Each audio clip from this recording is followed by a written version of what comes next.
चलो भाई, examples of null point. सारी वैल्यू क्वेश्चन कर लेते हैं एक एक करके नल पॉइंट की। तसल्ली से पढ़ो बेटा, आराम से, लॉकडाउन का पूरा मजा लो। ठीक है, डिटेल में एक एक चीज आराम से पढ़ाऊंगा। देखो, लेट अस सपोज, मैं प्रैक्टिकली सिखा रहा हूं कैसे निकाले फॉर्मूला बाढ़ में गए। ठीक है, फॉर्मूले से कंफ्यूजन होता है, इसमें एक फॉर्मूला है तो सही, उसमें नोट्स में मैंने दिया, अभी लिख के दिया होगा आपको। उसमें थोड़ा सा कंफ्यूज हो जाते हैं बच्चे, तरीका सीखने, पहले एक कंसेप्ट सीख लोगे तो उसके बाद फॉर्मूला लगाते रहना, फिर प्रैक्टिस हो जाए तब। चलो मान लो पहला एग्जांपल। ठीक है, इसकी लैंग्वेज नहीं लिखा था, डायरेक्ट डायग्राम बना रहा हूं। ये 1 कूलम चार्ज, ये यहां पर 4 कूलम नहीं, बिल्कुल सिंपल से ही शुरू करता हूं, 4 और कूलम नहीं, बिल्कुल सिंपल से। यहां भी 1 कूलम चार्ज। ठीक है, बताओ नल पॉइंट कहां होगा? इक्वल मैग्नीट्यूड, सेम नेचर, बीच में। ये डिस्टेंस मान लो 3 मीटर दे रखी है अगर, तो कहां पर होगा नल पॉइंट? यहां से 1.5 मीटर पे। ठीक है, क्लियर? दूसरा एग्जांपल, ये 1 कूलम, ये ले लो आप 4 कूलम। तो वैरायटी समझ में आ गई, डिफरेंट मैग्नीट्यूड, सेम नेचर। तो तब समझ में आई क्या होगा, दोनों को मिलाने वाली लाइन पर छोटे वाले चार्ज की तरफ मान लो ये x, और ये हमें दी हुई कितनी, 3 मीटर। आपसे पूछा बता नल पॉइंट की पोजीशन 1 कूलम से, बता सकते हैं। ये डिस्टेंस कितनी, 3 माइनस एक्स। नल पॉइंट का मतलब इसकी वजह से इलेक्ट्रिक फील्ड इक्वल्स टू इसकी वजह से इलेक्ट्रिक फील्ड। तो इसकी वजह से कितना होगा, कूलम की वजह से E1 K Q कितना है 1 अपॉन एक्स स्क्वायर। किसके बराबर होना चाहिए, इसके बराबर। ये कितना K Q कितना 4 कूलम अपॉन ये डिस्टेंस का स्क्वायर 3 माइनस एक्स का स्क्वायर। K ये हो गया आपका 3 माइनस एक्स, ये E1, इसको E2 लिख देते हैं। 3 माइनस एक्स अपॉन एक्स, इसका होल स्क्वायर था, यहां से स्क्वायर हटाएंगे तो उस पर रूट चढ़ जाएगा, तो ये कितना हो जाएगा 2। तो ये हो जाएगा 3 minus x equals to 2x। 2x is equal to 3, sorry 3x equals to 3 और x इज इक्वल टू 3/3। 3/3 मतलब 1, 3/3 मतलब 1, 3/3 मतलब 1। ये लो, ये आंसर आ गया। हर वैरायटी के एक छोटे से छोटा मोटा क्वेश्चन बता देता हूं। ओके, अगर हमसे ये पूछ ले, देख ध्यान रखना, ये मैं वो क्वेश्चन करा रहा हूं जिसमें ये दोनों जो सोर्स चार्जेस हैं वो फिक्स कर रखे हैं। ठीक है, सिस्टम इक्विलिब्रियम में नहीं है इसमें। इस समय हम नल पॉइंट की बात कर रहे हैं, इक्विलिब्रियम की बात नहीं कर रहा हूं मैं। नल पॉइंट कि अगर यहां पर कोई चार्ज रखेंगे तो वो इक्विलिब्रियम में आ जाएगा, अदरवाइज मैं यहां पे क्या बात कर रहा हूं, नल पॉइंट की। ठीक है, इक्विलिब्रियम की मैं एक बार और इसके बाद बात करूंगा। वैसे उसमें कूलम्स लॉ में करी थी, लेकिन इसके बाद एक बार और करूंगा ताकि कंफ्यूजन ना रहे कि सर नल पॉइंट और इक्विलिब्रियम पॉइंट में क्या चक्कर है। समझ में आ गया? इक्विलिब्रियम का मतलब क्या, किसी चार्ज पर बात करेंगे हम। इक्विलिब्रियम मतलब क्या है कि किसी चार्ज पर बात करेंगे स्पेसिफिकली, कि भाई इस चार्ज पे लगने वाले फोर्स का वेक्टर सम 0 होना चाहिए। नल पॉइंट में हम क्या बात करेंगे, चार्ज आए या ना आए, कोई भी चार्ज हो, उस पॉइंट पे इलेक्ट्रिक फील्ड 0 होगा, उसे कहेंगे नल पॉइंट। चलो देखो, अब इसमें हमसे ये पूछ सकता है कि बताओ इस चार्ज की इक्विलिब्रियम कौन सी होगी, तो बता देना, है ना। कौन सी, स्टेबल। इस तरफ कौन सी, अनस्टेबल। सारी चीज बता चुका हूं। इसमें यहां पर इक्विलिब्रियम, इसको इस तरफ लेके आए, उधर जाएगा, उस तरफ लेके गए इधर आएगा। सेम चार्ज है, दोनों इसको रिपेल कर रहे होंगे। कौन सी इक्विलिब्रियम? Stable, unstable. ठीक है ना? ये सारी चीजें बता दी है मैंने। थर्ड एग्जांपल देखो, थर्ड एग्जांपल लो भैया, थर्ड एग्जांपल ले लो। ओके, तो हो गया हमारा सेम मैग्नीट्यूड सेम नेचर, उसकी वजह से हो गया सेम नेचर डिफरेंट मैग्नीट्यूड। अच्छा, सेम मैग्नीट्यूड डिफरेंट नेचर में तो इक्विलिब्रियम मिलेगी नहीं, ठीक है ना? तो तीन वैरायटी अपने पास बन गई। ये ले लो आप यहां पर 1 कूलम, ये यहां पर ले लो -4 कूलम, ये डिस्टेंस ले लो x is equal to 3 metre negative. सारी चीजें बता दी। अब तुम्हें पता है कि अगर चार्ज अपोजिट है तो छोटे वाले के साइड में, आउटसाइड द लाइन, छोटे वाले के साइड में यह इक्विलिब्रियम मिलेगी। कोई कंफ्यूजन वाली बात ही नहीं है, डायरेक्ट यहां से सॉल्व करना शुरू करो। तो इस पॉइंट पे नल पॉइंट का मतलब इसकी वजह से इलेक्ट्रिक फील्ड इक्वल्स टू इसकी वजह से कितना, k इंटू ये चार्ज अपॉन इनके बीच की डिस्टेंस का स्क्वायर। इसकी वजह से कितना, k इंटू वो चार्ज अपॉन 3 प्लस x का होल स्क्वायर। k से k कैंसिल, ठीक है? तो ये बचा 3 प्लस x अपॉन x का होल स्क्वायर इक्वल्स टू 10 4। तो लला 3 plus x upon x equals to 2, 3 plus x equals to 2x, और 2x minus x equals to 3, x is equal to 3। ये डिस्टेंस कितनी आएगी, 3 मीटर। समझ आया? सिंपल से क्वेश्चन है, ठीक? चलो आज एक जनरल बात बताता हूं थोड़ा सा। अगर आप चाहते हो कि फॉर्मूले से डिराइव करें तो एक जनरल बात बताता हूं। चलो, जनरल फॉर्मूला मेडिकल वाले बच्चों के लिए बता रहा हूं बेटा। सजेस्ट नहीं करूंगा कि फॉर्मूला यूज करो आप, मैं सजेस्ट ये करूंगा कंसेप्ट से करो, प्रॉपर करो, कॉन्फिडेंस रहेगा। फॉर्मूले में कंफ्यूजन होता है, हालांकि कोशिश तो करूंगा मैं कुछ कंफ्यूजन को दूर करने के लिए, लेकिन जो चीजें रटी जाती है ना वो एक निश्चित समय के बाद आदमी भूल जाता है। क्या कर जाता है? भूल जाता है। समझ गए? चलो भाई जनरलाइज कर देते हैं, फॉर्मूला बना के दे देता हूं। नहीं तो ये कहोगे कि अरे सर फॉर्मूला तो पढ़ाया नहीं, कैसा पढ़ा रहे हो, फॉर्मूला तो दिया ही नहीं, है ना? अपने को क्या चाहिए? शॉर्टकट चाहिए होता है अपने को। यही हमारी सबसे बड़ी प्रॉब्लम बच्चों। जब भी हम शॉर्टकट पे भागेंगे बिना कंसेप्ट बनाए, तब तक अपने आप को क्या होगा बेटा? नुकसान होगा। ठीक है? चलो,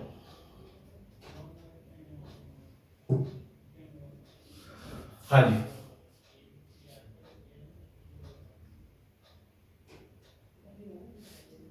हमने मान लो लेट, अरे आ गया, let there are two charges of same nature। Same nature, मान लो हमें दो चार्जेस हैं सेम नेचर के, and their magnitude may or may not be same। Suppose हमारे पास दो चार्ज हैं जिनका नेचर सेम है, तो मैग्नीट्यूड सेम भी हो सकता है और नहीं भी। तो सेम नेचर से हमें क्या पता चला कि भाई सेम नेचर से हमें ये बात हमें पुख्ता हो गई कि जो इक्विलिब्रियम होगी वो इन दोनों के बीच में ही कहीं होगी। इक्विलिब्रियम कहां होगी? इन दोनों के बीच में ही कहीं होगी। गिवन सेपरेशन, आपको सेपरेशन कितना दिया हुआ है r, ठीक है। और हमसे पूछा कि find null point, find null point, ठीक है। एक जनरल फॉर्मूला बना के दे रहा हूं आपको कि अगर हमें दो चार्ज दिए हो Q1 और Q2, उनके बीच की डिस्टेंस है r और चार्जेस का नेचर कैसा है सेम, चार्जेस का नेचर कैसा है सेम, तो नल पॉइंट का फॉर्मूला कैसे यूज करेंगे, यानी कि सेम नेचर के चार्जेस हैं दो, उनके लिए नल पॉइंट निकालना है, उनके बीच की डिस्टेंस है r, तो उसका फॉर्मूला बता रहा हूं आपको। चलो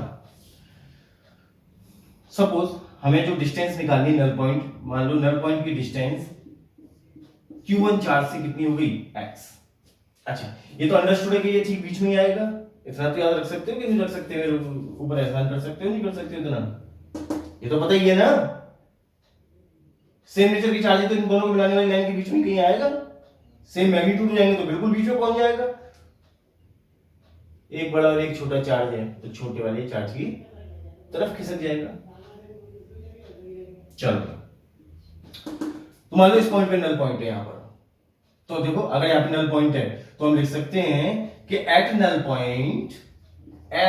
point E by Q1 equals to E by Q2, और E by Q1 कितना होगा बताओ बच्चों, KQ1 upon x square, E by Q2 KQ2 upon ये x ये r, तो दुनिया जानती है ये क्या हो गया r माइनस एक्स, ये क्या हो गया r माइनस एक्स, लो लिख दो r माइनस एक्स, कर दो इसका स्क्वायर, काट दो कैसे के, मार डालो इन सबको, चलो r minus x upon x इसका होल स्क्वायर, अपने पास इधर क्या बचा Q2 अपॉन Q1, और इधर से स्क्वायर हटाएंगे तो इस पे क्या लगाएंगे रूट लगाएंगे, तो ये हो गया r minus x upon x equals to under root Q2 upon under root Q1।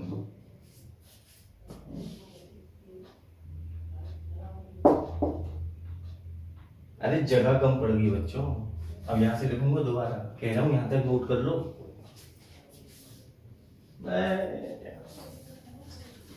क्या निकाल रहे हैं, Q1 से नल पॉइंट की दूरी, क्या पता कर रहे हैं Q1 से नल पॉइंट की दूरी।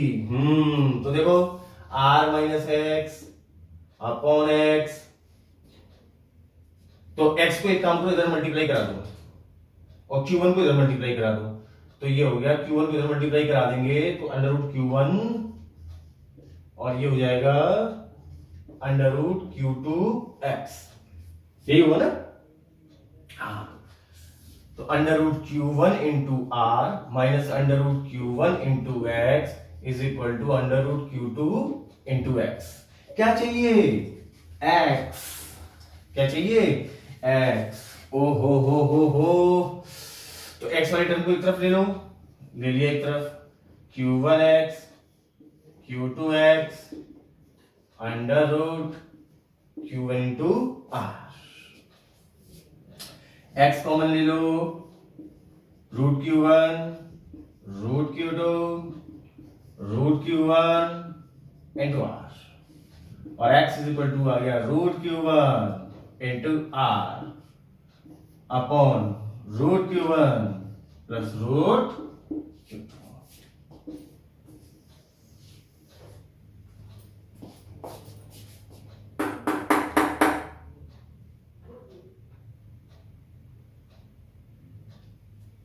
समझ आई बात, आप इसको ड्राइव भी कर सकते हैं, अगर Q2 वाली चार्ज से डिस्टेंस पूछे तो आप ड्राइव करोगे, ठीक है। तो अगर ये पूछे ना इफ डिस्टेंस फ्रॉम Q2, अगर नल पॉइंट की डिस्टेंस Q2 से पूछे, ये हमने कहां से निकाली है Q1 से, Q2 से पूछे तो पता है बच्चों क्या आएगी Q dash Q2 into r upon root Q1 plus root Q2,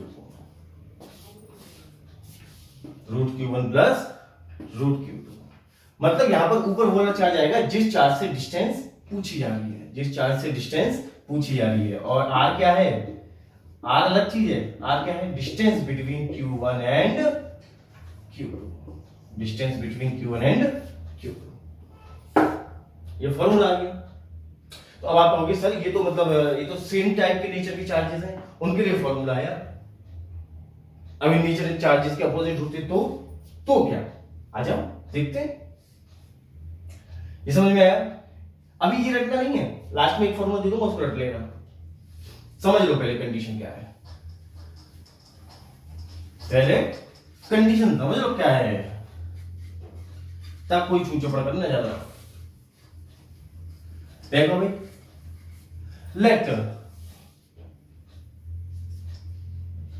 let Q1 and Q2 are of different nature and of different magnitude। आप देखो पिछले वाले केस में मैंने लिखा था कि मैग्नीट्यूड सेम भी हो सकते हैं और डिफरेंट भी, लेकिन इसमें स्पेसिफिकली मैंने लिखा है कि डिफरेंट मैग्नीट्यूड होनी चाहिए, क्योंकि अगर सेम मैग्नीट्यूड हो गए, अपोजिट नेचर के चार्ज हो गए, तो इक्विलिब्रियम तो मिलेगी नहीं, है ना? हाँ, तो अगर नेचर डिफरेंट है तो मैग्नीट्यूड भी डिफरेंट होना चाहिए। अगर नेचर से अगर डिफरेंट है और मैग्नीट्यूड सेम कर दिए तो इक्विलिब्रियम मिलेगी नहीं। मैग्नीट्यूड सेम, नेचर डिफरेंट, ऐसे दो चार्जेस के लिए इक्विलिब्रियम पॉइंट नहीं मिलेगा। कहां मिलेगा? इंफिनिटी पे। चलो, Q1 Q2, मान लो Q2 बड़ा है, Q2 छोटा है, दोनों के बीच की डिस्टेंस R, और इनके नेचर कैसे है बच्चों? अपोजिट। ठीक है ना? मैं बोला कोई कंफ्यूजन मत रखना कि सर इसको अपोजिट नेचर, इसको माइनस लेना, इसको प्लस लेना, कुछ नहीं। Q1 Q2 अननोन चार्ज लेके कर दो सब, नहीं तो फिर फंसोगे, दिक्कत होगी। ठीक है ना? क्योंकि मैग्नीट्यूड की बात लेके चल रहे हैं पूरा। चलो, तो अब देखो, अगर नेचर डिफरेंट है तो सीधी सी बात है, हमें पता है कि सर इन दोनों के बीच में तो न्यूट्रल पॉइंट मिल ही नहीं सकता, तो किधर मिलेगा? Outside the charges. अच्छा, किस तरफ? छोटे वाले की तरफ। ओहो, late us suppose this distance is x from Q1, है ना? यहां मिलेगा। चलो, फॉर नल पॉइंट, इस पॉइंट यहां पर नल पॉइंट होने के लिए क्या चाहिए? E by Q1 equals to E by Q2, है ना? Q1 की वजह से फटाफट उतरना बेटा, सब पढ़ा चुका हूं मैं बहुत बार। K Q1 upon x square equals to K Q2 upon R plus x का स्क्वायर। K ने K को टपका दिया, तो ये बचा R plus x upon x का whole square equals to Q2 upon Q1। Sir ये तो पहले जैसा है। हाँ, लग रहा है पहले जैसा, थोड़ा सा डिफरेंस है लेकिन इसमें ध्यान रखना, वो वहां प्लस था, यहाँ पर वहां पर माइनस था, यहाँ पर क्या है? प्लस। तो ऐसे ही कुछ चेंज आने वाला है आगे चल के। चलो देखो, r plus x upon x, square हटाया, रूट लगाया, क्या बन गया? रूट लग के Q2 अपॉन Q1। ठीक, इसका इधर मल्टीप्लाई कर दो, इसका इधर कर दो, क्या हो जाएगा? Root Q1 R plus root Q1 X equals to root Q2 X। क्या चाहिए सर? X की वैल्यू, तो X की वैल्यू चाहिए तो उसको इस तरफ ले जाओ। आए, जो X की वैल्यू चाहिए तो सबको एक तरफ ले लो, कॉमन लेके बाकी सबको दूसरी साइड भेज देना बाद में। देखो कैसे? Q2X उस तरफ ले गए इसको Q2 के पास, तो माइनस का हो गया root Q1X is equal to root Q1R, और x is equal to root Q2 minus Q1, root Q2 minus Q1 is equal to root Q1 into R, और x is equal to root Q1 into R upon root Q2 minus root Q1। कहां से distance निकाली थी? Q1 से निकाल लेते हैं, तो Q1 ऊपर आ गया। इनटू दोनों के बीच की डिस्टेंस। चेंज क्या आया, इस बार माइनस है, पिछली बार क्या था, प्लस था। ओके, तो माइनस कब, अनलाइक चार्जेस, प्लस कब, लाइक चार्जेस। समझ गए? नोट करो फटाफट। जब बोला करूं नोट करो तो स्क्रीन पॉज कर लिया करो। क्लास में टाइम नहीं मिलता, लेकिन या तो अपने पास टाइम है, आराम से पॉज कर लो, वहीं स्टॉप कर दो, सुबह सा स्टॉप। बेटा तुम करते भी होगे ऐसे, जब क्लासेस खुलेंगी तब बताऊंगा मैं। हाँ तो भैया अब फॉर्मूला याद सीधे याद रख लो, x is equal to root Q, इस पे स्टार लगा लो, into R upon Q two plus minus root Q one, ये याद रखना, ठीक है ना। अब लाइक चार्जेस हैं तो क्या यूज करो, प्लस। अनलाइक चार्जेस हैं क्या यूज करो, माइनस। और ऊपर कौन आएगा, जहां स्टार लगा हुआ है, जहां से डिस्टेंस पूछी गई है, जिस चार्ज से डिस्टेंस पूछी गई है वो चार्ज यहां पे आएगा। तो बच्चों आशा करता हूं आपको ये लेक्चर समझ में आया होगा। बहुत बहुत धन्यवाद, नमस्कार।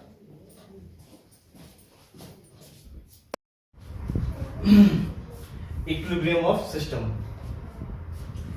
कूलम्ब्स लॉ में वैसे मैंने पढ़ाया था ये, अभी इसको थोड़ा सा और मैं जैसे नल पॉइंट बताया था ना, उसके हिसाब से इसमें थोड़ा सा डिफरेंस बता देता हूं। तो अभी अपने नल पॉइंट पढ़ा, अब मैं आपको इक्विलिब्रियम ऑफ सिस्टम की बात करता हूं। देखो आप पहला एग्जांपल लेते हैं। मान लो ये एक चार्ज है, कुछ भी चार्ज है, ये Q1 किसी भी नेचर का हो सकता है, ये Q2। इससे पहले जो बेटा हम बात कर रहे थे उसमें नल पॉइंट की बात कर रहे थे कि कहां पर इलेक्ट्रिक फील्ड जीरो है। यहां पर बात कर रहे हैं इन चार्जेस की इक्विलिब्रियम की, कि इन चार्जेस पर नेट फोर्स जीरो कहां पर होगा, कैसे होगा, कैसी इक्विलिब्रियम होगी, ये डिफरेंस है ना भाई। अपन बात करते हैं जब इक्विलिब्रियम की बात करते हैं तो वहां पे कोई चार्ज रखते हैं, उस चार्ज पर नेट फोर्स देखते हैं। और नल पॉइंट में हम बात करते हैं कि किसी पॉइंट पर इलेक्ट्रिक फील्ड ही नहीं होता है ना। ये डिफरेंस है कि जब हम अपने को इक्विलिब्रियम की बात करेंगे तो हमें वहां पे चार्ज रख के देखना पड़ेगा। इक्विलिब्रियम की बात करेंगे तो अपन लोग उस पे चार्ज पे फोर्स कैलकुलेट करेंगे, ठीक है। और नल पॉइंट जब देखते हैं तो वहां पर इलेक्ट्रिक फील्ड जीरो होना चाहिए, ठीक है।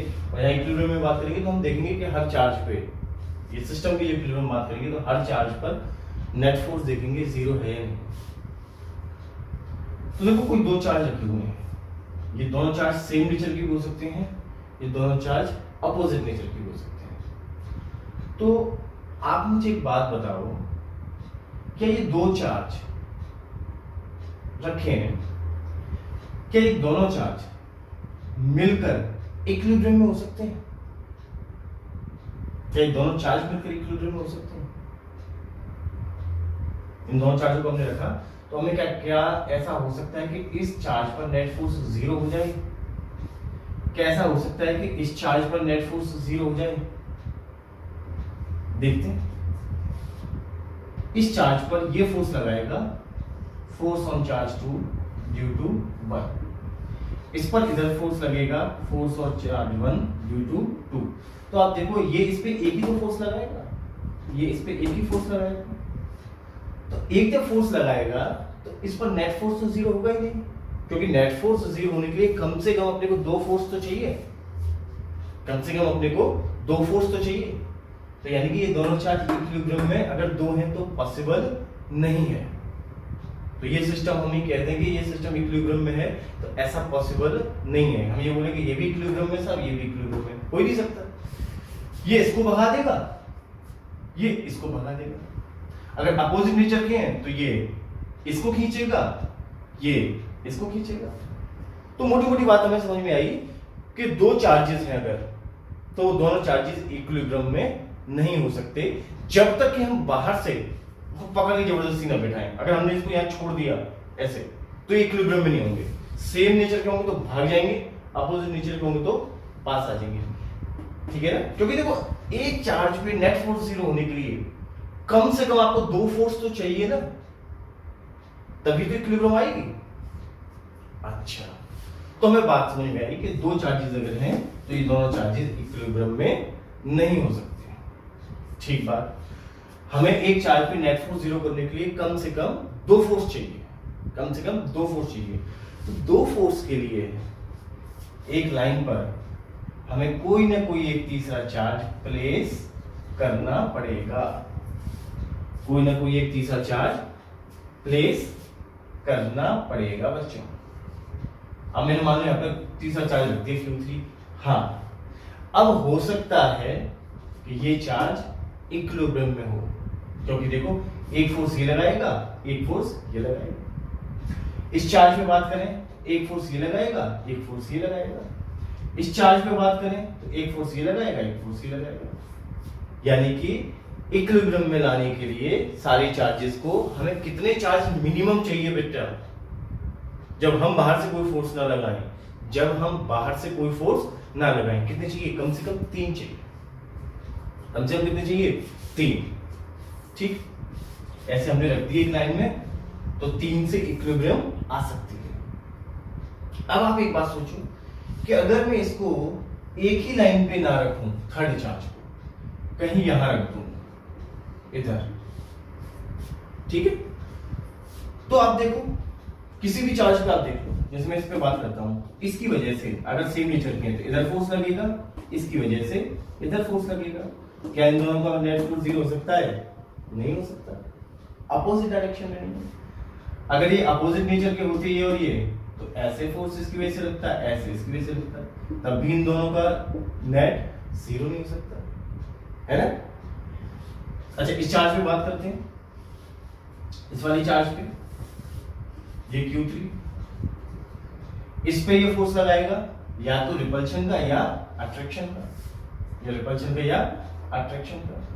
ठीक है, मैं रिपल्शन का ही मान के चलता हूं। ये भी फोर्स इस पे लगाएगा, रिपल्शन का। तो देखो क्या ये दोनों फोर्स का रिजल्टेंट 0 हो सकता है?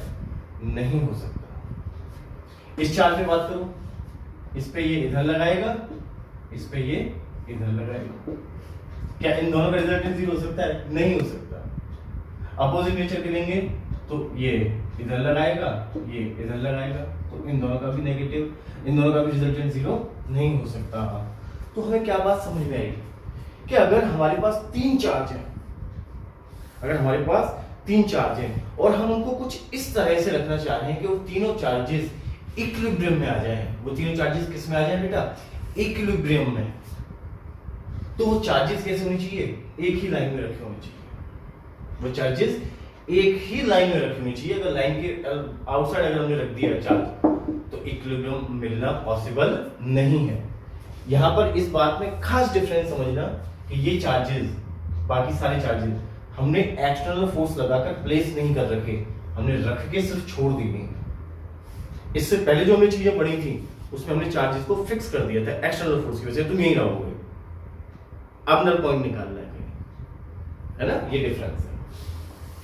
यानी कि दो चार्जेस तो इक्विलिब्रियम में पॉसिबल ही नहीं है कि भाई दो चार्ज रखे हुए हैं और एक चार्ज की वजह से दूसरे इक्विलिब्रियम में आ जाए, दूसरे की वजह से पहले इक्विलिब्रियम में आ जाए, ऐसा पॉसिबल नहीं है। तो हमें कितने चाहिए? कम से कम 3। और वो 3 भी कैसे चाहिए अपने को? एक लाइन में चाहिए। किसमें चाहिए? एक लाइन में। मैं एक एग्जांपल देता हूं। जैसे मान लो मेरे पास एक चार्ज यहां रखा हुआ है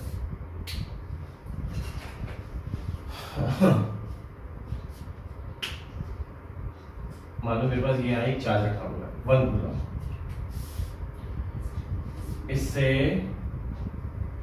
3 मीटर की डिस्टेंस पर एक दूसरा चार्ज हमने रख दिया 4 कूलम, फिक्स नहीं किया, 4 कूलम रख दिया, फिक्स नहीं किया, 4 कूलम हमने रख दिया, यानी कि हमने रखा और रख के छोड़ देंगे, तो ये दोनों जाहिर सी बात है कि इक्विलिब्रियम में तो आएंगे नहीं। अब हमें क्या करना है कि इसको भी इक्विलिब्रियम में लाना है, इसको भी इक्विलिब्रियम में लाना है, तो दो चार्ज तो आएंगे नहीं अकेले अपने दम पे, हमें एक और चार्ज प्लेस करना पड़ेगा, हमें एक और चार्ज प्लेस करना पड़ेगा। तो क्वेश्चन ये है, वेयर शुड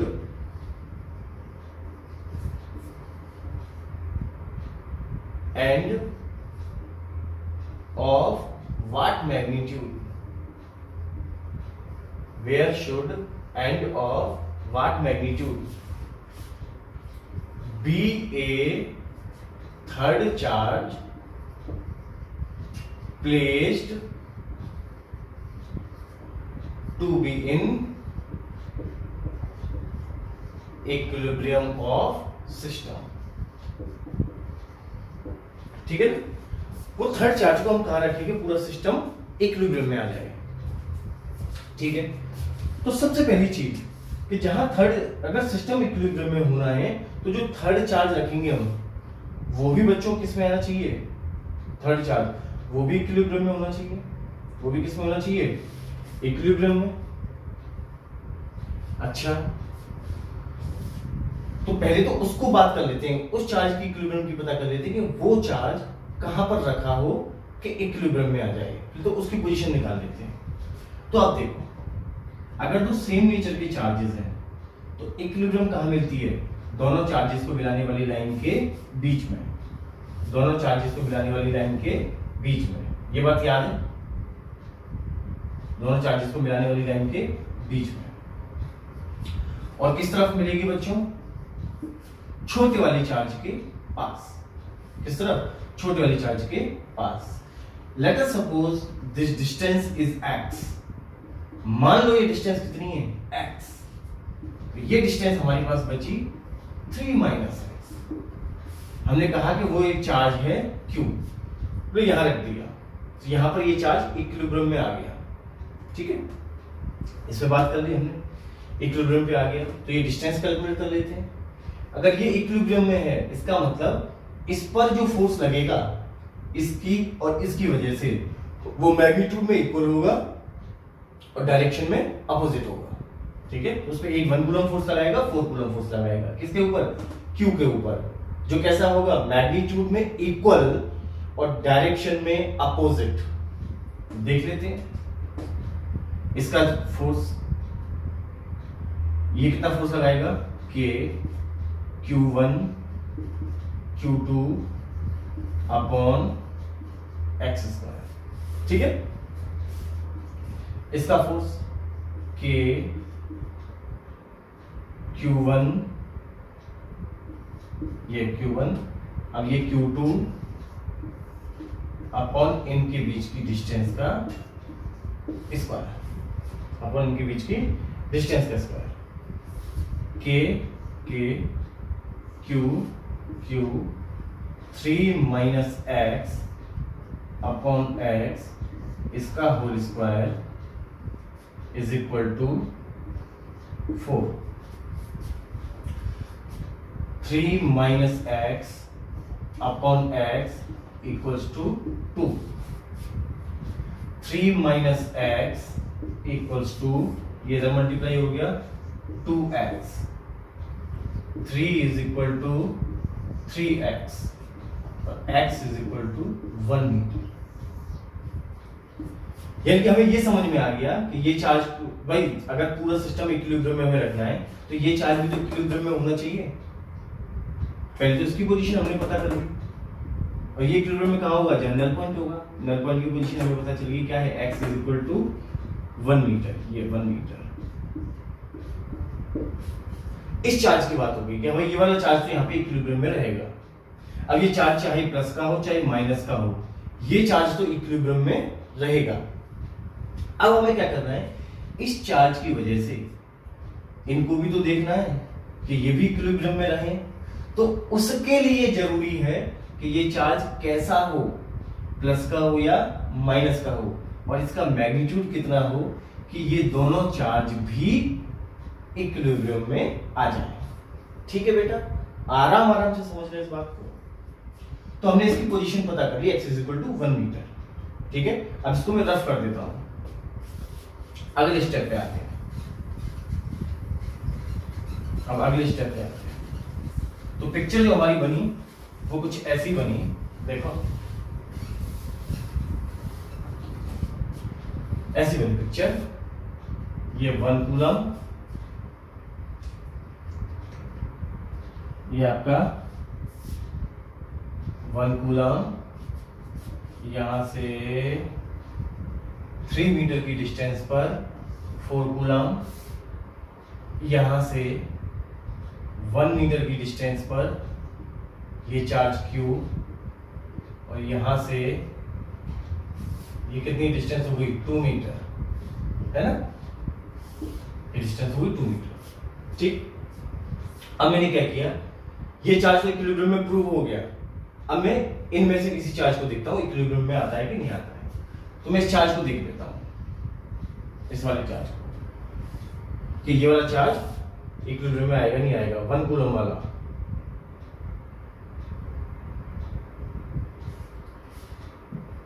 ठीक है बेटा, चलो 1 कूलम वाले को देखते हैं।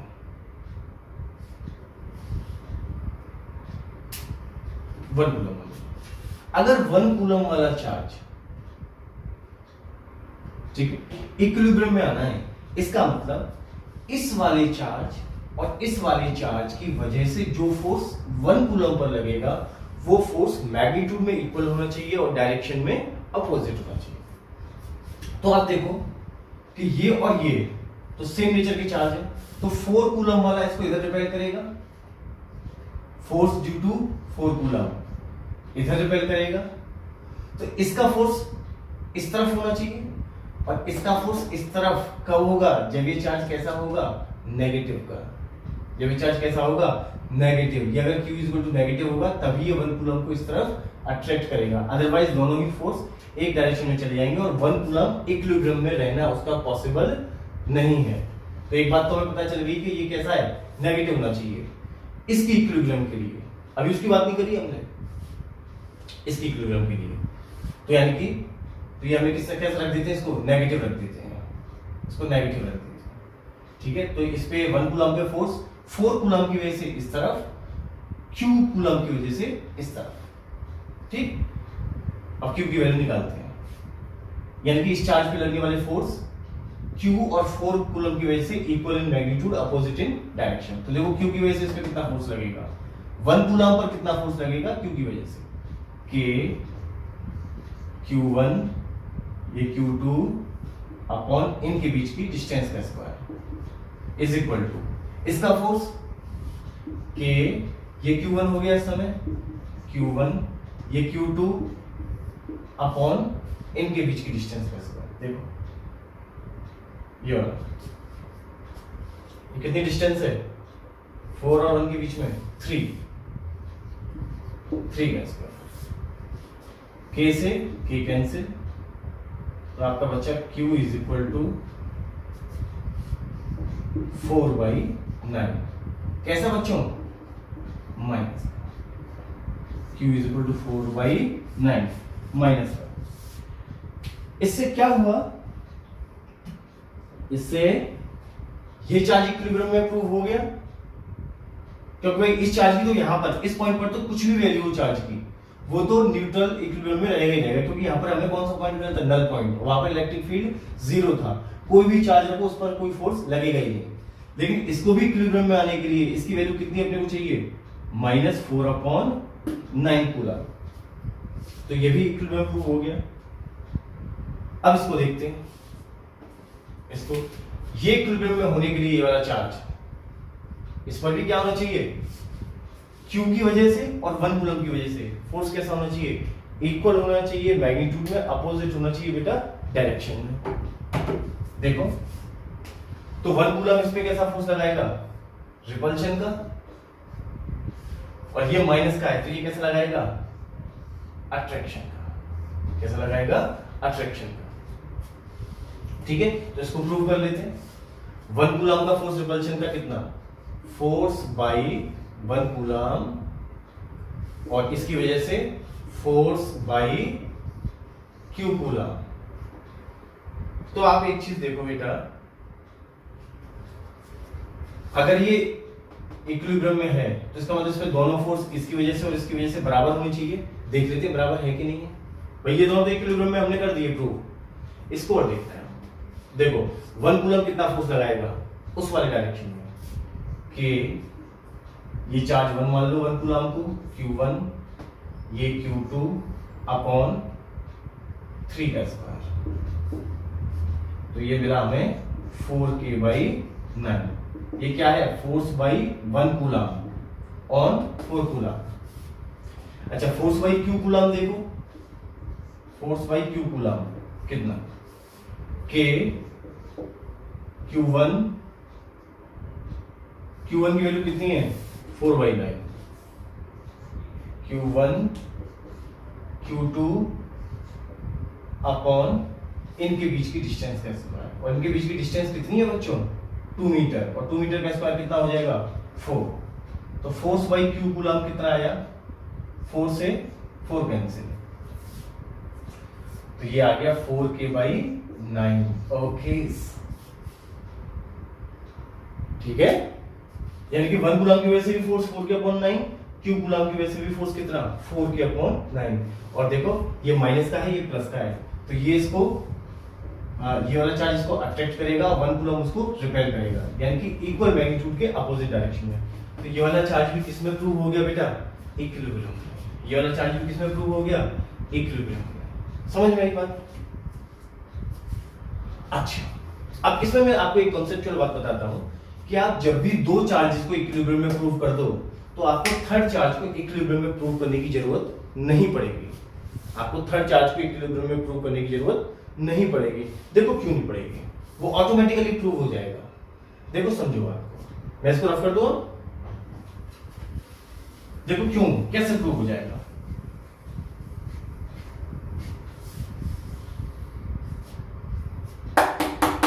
देखो इस पूरे सिस्टम पर external force on A system क्या है 0। तो यानी कि इस सिस्टम का सेंटर ऑफ मास का एक्सेलरेशन क्या होगा, net external force on system upon mass of system. ठीक है, बोलो बच्चों, ठीक है ना।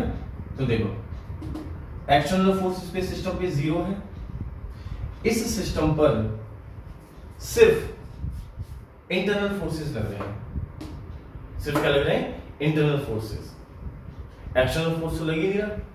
तो यानी कि जब एक्सटर्नल फोर्स नहीं लग रहा तो इस सिस्टम के सेंटर ऑफ मास का एक्सेलरेशन क्या होगा 0। इस सिस्टम के सेंटर ऑफ मास का एक्सेलरेशन क्या होगा 0, यानी कि इस पूरे सिस्टम का एक्सेलरेशन क्या होगा 0, पूरे सिस्टम का। लेकिन फोर्स आपस में एक दूसरे फोर्स लगाएंगे, तो मान लो इस पे फोर्स, इसका फोर्स हो गया नेट फोर्स F1, इसका फोर्स हो गया F2, इसका फोर्स हो गया, इस पे लगने वाला फोर्स हो गया F3। ठीक है, तो total sum of all the forces क्या होना चाहिए 0। अब इस पर और इस पर तो पहले ही हम 0 प्रूव कर चुके हैं, तो F1 प्लस F2 तो क्या हो गया 0, तो F3 भी ऑलरेडी ऑटोमेटिकली क्या बन गया बच्चों 0, F3 भी क्या बन गया ऑटोमेटिकली 0। नोट करो इस बात को बेटा, समझो। यानी कि आपने दो चार्जेस को इक्विलिब्रियम में प्रूव कर दिया, तो सिस्टम भी किसमें आ गया बेटा, तीसरा वाला चार्ज भी क्या हो गया ऑटोमेटिकली इक्विलिब्रियम में प्रूव हो गया। ठीक है, अब बात करते हैं कि ये सिस्टम कौन से इक्विलिब्रियम में रहेगा। देखो हमने चार्ज की क्या चीज पता चल गई, हमें चार्ज की पोजीशन पता चल गई, चार्ज का मैग्नीट्यूड पता चल गया, चार्ज का नेचर पता चल गया।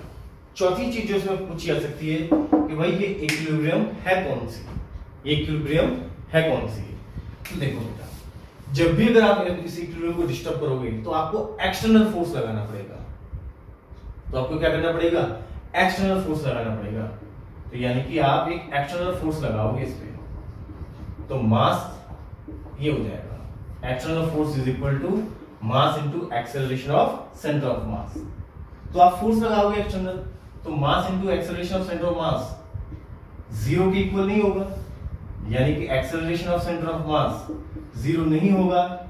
इट मींस जीरो नहीं होगा तो ये सिस्टम इक्विलिब्रियम में नहीं होगा, सिस्टम इक्विलिब्रियम में नहीं होगा। जैसे आपने डिस्टर्ब किया तो इक्विलिब्रियम डिस्टर्ब हो जाएगी, इक्विलिब्रियम में लौटकर नहीं आएगी। तो अब जो इक्विलिब्रियम है और अगर हमने उसको डिस्टर्ब कर दिया तो वो इक्विलिब्रियम अगर डिस्टर्ब होती ही चली गई तो कौन सी इक्विलिब्रियम हो जाएगी बेटा? अनस्टेबल। कौन सी इक्विलिब्रियम? ये अनस्टेबल इक्विलिब्रियम बन जाएगी, ये अनस्टेबल इक्विलिब्रियम बन जाएगी।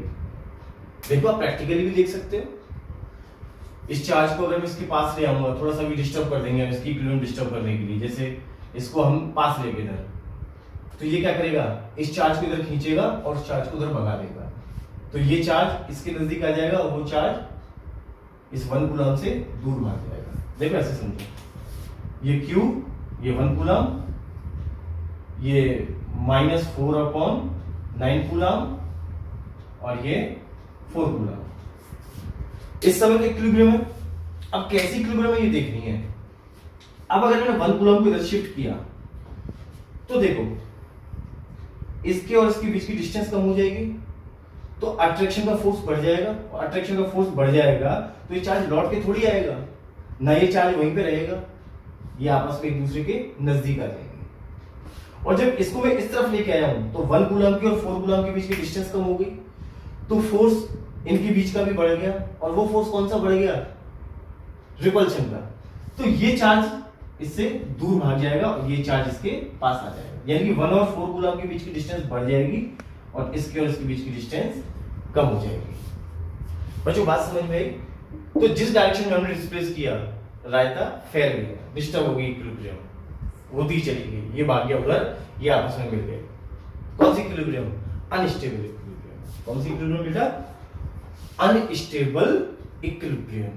ठीक है, इसको समझो, आराम से नोट करो इसको। सेकंड एग्जांपल देखो बेटा, अभी हमने क्या रखा था पिछले एग्जांपल में? एक चार्ज यहां पर 1 कूलम का और एक चार्ज यहां पर 4 कूलम का। ठीक, यहां पर ये चार्ज इस बार मैंने चेंज कर दिया, इसको -4 कर दिया। फिर से वही क्वेश्चन, अगर डिसिमिलर उसके नेचर के चार्जेस हैं, फिर से वही क्वेश्चन कि find out the position, magnitude, nature and type of equilibrium. ये चारों चीजें पता करनी है कि भाई थर्ड चार्ज को कहां रखें। या रख दी थर्ड चार्ज, मान लो ये डिस्टेंस हमारी दे रखी थी 3 मीटर, ठीक है, यहां रख के ऐसे रख के छोड़ दिया कि तीनों को कैसे रख के छोड़ देंगे, तीनों इक्विलिब्रियम में रह जाएं। हमने फिक्स नहीं कर रखे हैं, हमने इनको फिक्स नहीं कर रखा है, तो आप समझो जब हमने फिक्स नहीं कर रखा है तो ये सिस्टम क्या हो गया, जिस पर नेट एक्सटर्नल फोर्स 0 है। तो ध्यान रखना, अगर नेट एक्सटर्नल फोर्स 0 है और कोई भी चार्ज हम इसमें इक्विलिब्रियम में प्लेस करेंगे, तो जब भी किसी को भी चार्ज इधर से उधर डिस्प्लेस करेंगे, तो जैसा पिछले एग्जांपल में मैंने बताया था, तो ये इक्विलिब्रियम कौन सी हो जाएगी? अनस्टेबल। ठीक है, तो इसका तो आंसर ये डायरेक्ट हमेशा ध्यान रखना कि जब भी सिस्टम की इक्विलिब्रियम की बात करें और पूरे बाहर से कोई एक्सटर्नल फोर्स नहीं लगा रहे हैं, तो उसमें किसी भी चार्ज की इक्विलिब्रियम पूछेगे कौन सी होगी, तो आप बोल देना अनस्टेबल इक्विलिब्रियम। चलो, ये डिस्टेंस मान लो कितनी? x। तो वही वाला हमारा कंसेप्ट कि पहले इस चार्ज की इक्विलिब्रियम को डिसाइड कर लेते हैं, इस चार्ज की इक्विलिब्रियम को प्रूव कर देते हैं, फिर किसी में एक चार्ज के ऊपर इक्विलिब्रियम प्रूव कर देंगे, तीसरा अपने आप हो जाएगा। चलो इसको देखते हैं। ये मैंने इस तरफ इसलिए रखा क्योंकि डिसिमिलर नेचर की चार्ज है, तो हमेशा इन दोनों को मिलाने वाली लाइन के बाहर मिलेगा छोटे वाले चार्ज के नजदीक, ये हम पढ़ चुके हैं। तो देखो बेटा, यहाँ पर अगर ये चार्ज इक्विलिब्रियम में है तो force by 1 coulomb equals to force by -4 coulomb. इसकी वजह से उसकी वजह से फोर्स क्या होंगे? इक्वल होंगे और डायरेक्शन में अपोजिट। तो ये हो गया k q1 q2 upon x square, इसकी वजह से k q1 q2 upon 3 plus x का square KQ 3 plus x upon x, इसका whole square 4 3 plus x upon x equals to 4, 3 plus x, ये 4 नहीं होगा, ये 4, ये हो जाएगा 2, 3 plus x equals to 2x और 2x minus x equals to 2x minus x equals to 3 और x इज इक्वल टू कितना मिल गया 3 मीटर। यहाँ पर इसकी पोजीशन आ गई इस पॉइंट पर कि कहाँ रखेंगे इस चार्ज को, नल पॉइंट कहाँ है, x is equal to 3 metre पे, या ठीक है। अच्छा, यानी कि यहाँ पे तो कोई भी चार्ज रख दें इनर पॉइंट मिला में, तो उस पर नेट फील्ड के नेट फोर्स क्या होगा 0। अब इस चार्ज की इक्विलिब्रियम प्रूव कर देते हैं, तो इस चार्ज की इक्विलिब्रियम प्रूव करने के लिए force by Q equals to force by minus 4 coulomb, है ना। ये तो इक्विलिब्रियम प्रूव हो ही गया क्योंकि ये नल पॉइंट है। अब इसको देख लेते हैं, ये इक्विलिब्रियम में प्रूव होता है कि हो ही जाएगा प्रूव,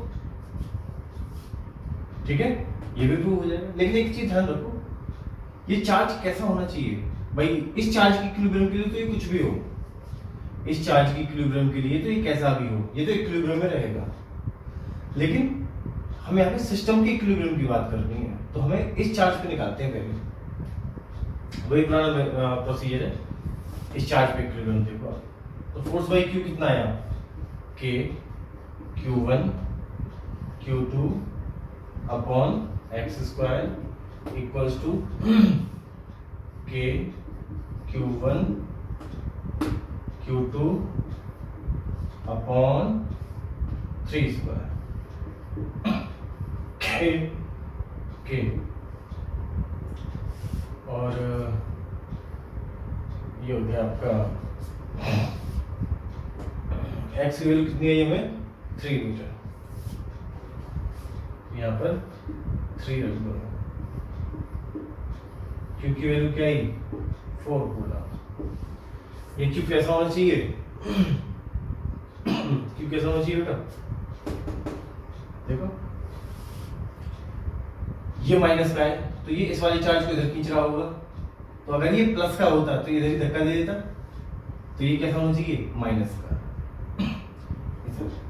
तो Q की वैल्यू अपने पास कितनी मिल गई बेटा, Q is equal to minus 4 coulomb, और ये इक्विलिब्रियम में प्रूव हो गया। तो ये इक्विलिब्रियम में, ये इक्विलिब्रियम में, तो ये तो ऑटोमेटिकली इक्विलिब्रियम में आएगा। नोट कर लो, ठीक।